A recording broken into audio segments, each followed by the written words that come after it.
നമസ്കാരം. തെങ്ങും തൈയെക്കുറിച്ച്, തെങ്ങ് കൃഷിയെക്കുറിച്ച് പറയാം. ഒരുപാട് പേര് ചോദിച്ചിട്ടുണ്ട് വളപ്രയോഗം, ഇനങ്ങളെ കുറിച്ചെല്ലാമേ. ഒരുപാട് ഇനങ്ങളുണ്ട്. പക്ഷെ എൻ്റെ അഭിപ്രായത്തില് നമ്മുടെ കാലാവസ്ഥയ്ക്ക് യോജിച്ചത് കുറ്റ്യാടി ഇനം തന്നെയാണ്. കുറ്റ്യാടി ഇനത്തിന് കുറ്റ്യാടി എന്ന് വെച്ചാൽ നമ്മുടെ നാടൻ ഇനങ്ങൾ. കുറ്റ്യാടി ഇനങ്ങളായാലും ഇപ്പോൾ തിരുവനന്തപുരത്തൊക്കെയാണെങ്കിൽ പൂവാറ്, വിഴിഞ്ഞം ഈ ഭാഗങ്ങളിൽ തീരദേശങ്ങളിലേക്കുള്ള തെങ്ങായാലും ഇങ്ങനെയുള്ള നമ്മുടെ നാട്ടിലെ സാധാരണ കണ്ടുവരുന്ന നാടൻ ഇനങ്ങളാണ് നല്ലത്. അപ്പോൾ രോഗങ്ങൾക്കും കീടങ്ങൾക്കും ഈ നാടൻ ഇനങ്ങൾക്ക് ഒരു പ്രത്യേക പ്രതിരോധ ശേഷി ഉണ്ടായിരിക്കും. പിന്നെ നമ്മുടെ നാട്ടിലെ തെങ്ങ് കൃഷി കർഷകർ നേരിടുന്ന പ്രശ്നം എന്ന് വെച്ചാൽ വില തകർച്ചയാണ്. പക്ഷേ നമുക്ക് ഉൽപാദനം കൂടുന്നതനുസരിച്ചിട്ട് വില തകർച്ചയിൽ നിന്ന് രക്ഷപ്പെടാൻ പറ്റും. നമ്മുടെ നാടൻ ഇനങ്ങൾ 150 മുകളിൽ തേങ്ങ ഒരു വർഷം ഉൽപ്പാദിപ്പിക്കാൻ ശേഷിയുള്ളതാണ്. പക്ഷെ നമ്മൾ വളങ്ങളൊന്നും ചെയ്യുന്നില്ല എന്നതുകൊണ്ടാണ് അത് 60ഉം 50ഉം ഒക്കെ ആയി ചുരുങ്ങുന്നത്. അതുമല്ല വലിപ്പം ഇല്ലാതെ ആവുന്നത്. നമുക്ക് തുടക്കം തൊട്ട് പറയാം. ഇത് കണ്ടില്ലേ, ഇത് കുറ്റ്യാടി ഇനമാണ്. ഇത് നമ്മളൊരു തെങ്ങിൻ തൈ സെലക്ട് ചെയ്യുമ്പം കണ്ണാടി കനം നോക്കി എടുക്കണമെന്ന് പറയുന്നത്. ഈ ഭാഗം കണ്ടില്ലേ, ഈ ഭാഗത്തെ തടിപ്പ് നോക്കി ഏറ്റവും തടിപ്പുള്ള തെങ്ങിൻ തൈ എടുക്കണമെന്നാണ്.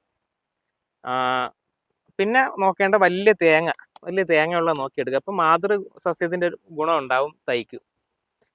അതെ, ഞാൻ ഇത് രണ്ടും കൂടെ കാണിക്കാം, അപ്പം നിങ്ങൾക്ക് മനസ്സിലാവും. ഇത് കണ്ടില്ലേ, ഇത് ചെറുത് കണ്ട, ഇത് വലുത്. ഇങ്ങനെ വലിപ്പമുള്ള നോക്കിയെടുക്കുക. പിന്നെ പറയാനുള്ളതെന്ന് വെച്ചാൽ ഏകദേശം വലിപ്പം കുറഞ്ഞ പോയാലും പ്രശ്നമൊന്നുമില്ല. നമ്മൾ വളം കൊടുക്കുന്ന കണക്കിരിക്കും. ആ വളത്തിന്റെ ലിസ്റ്റ് ഞാൻ ഇവിടെ ചേർക്കാം. നമുക്ക് തെങ്ങിന് നന്നായിട്ട് ജൈവവളം കൊടുക്കുക, വർഷത്തിൽ 1 കിലോ കുമ്മായം കൊടുക്കുക. നമ്മൾ മണ്ണ് പരിശോധിച്ചാൽ കൃത്യമായിട്ട് നമ്മളെ മണ്ണിലുള്ള മൂലകങ്ങൾ കൂടുതലും കുറവ് അറിയാൻ പറ്റും. അതനുസരിച്ച് നമുക്ക് കർഷകന് വരുമാനം വർദ്ധിക്കും. അതെങ്ങനെയാണെന്ന് അറിയും. ഇപ്പോൾ ഒരു തെങ്ങിന് 2 കിലോ പൊട്ടാഷാണ് വേണ്ടത്. പക്ഷെ മണ്ണിൽ പൊട്ടാസ്യം ഉണ്ട് എങ്കിൽ ചിലപ്പോൾ 1 കിലോ കൊടുത്താൽ മതിയാവും. നമുക്ക് 1 kilo potash, muriate of potash എന്ന് പറയും, പൊട്ടാസ്യം കിട്ടുന്ന വളമാണ്. അപ്പോൾ അത് കുറയ്ക്കാൻ പറ്റും. 1 കിലോ ഒരു തെങ്ങിന് കുറച്ചാൽ 100 തെങ്ങുള്ള ഒരു കർഷകന് 100 കിലോ പൊട്ടാഷ് കുറയ്ക്കാൻ പറ്റും.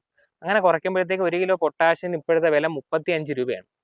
35 രൂപ വെച്ചിട്ട് 100 തെങ്ങിന് എത്ര രൂപയായി? 3500 രൂപ കർഷകന് ലാഭം വന്ന്.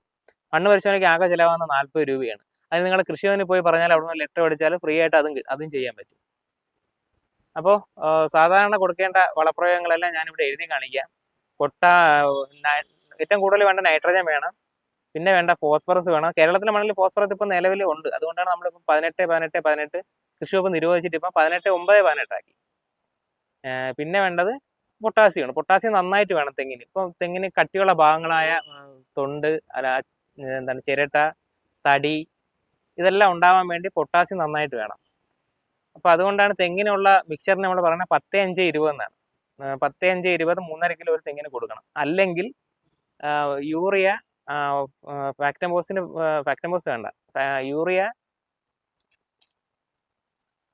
യൂറിയ, റോക്ക് ഫോസ്ഫേറ്റ്, പൊട്ടാഷ്, ഇത് 3 കൊടുക്കണം. വർഷം 2 തവണ കൊടുക്കണം. ഈ ജൂണിലെ ആദ്യത്തെ മഴയത്ത് കൊടുക്കണം, അടുത്ത സെപ്റ്റംബറിലെ മഴയത്ത് പകുതിയും കൂടെ കൊടുക്കണം. 2 ആക്കി കൊടുക്കുക. ഇതെല്ലാം ഇതിൻ്റെ അളവ് ഞാൻ ഇവിടെ എഴുതി കാണിക്കുന്നുണ്ട്.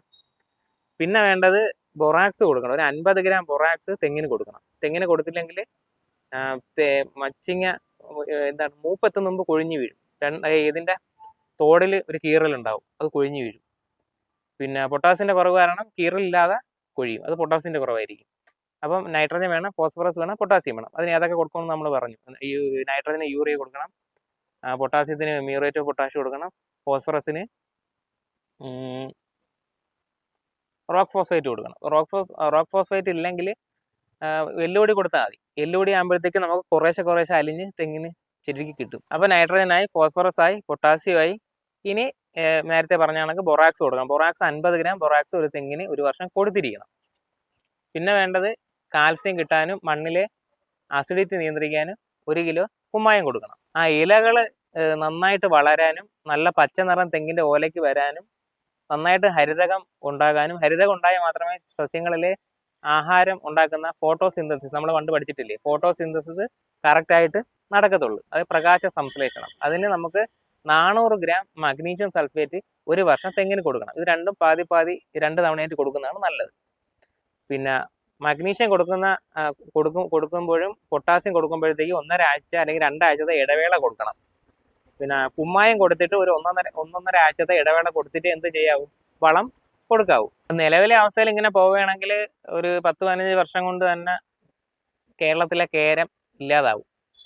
നമ്മൾ പരിചരണം കൊടുക്കുന്നില്ല. പ്രത്യേകിച്ച് നമ്മുടെ തിരുവനന്തപുരത്ത് നിന്ന് ഇങ്ങോട്ട് വരുമ്പോഴത്തേക്ക് തെങ്ങെല്ലാം പോയി.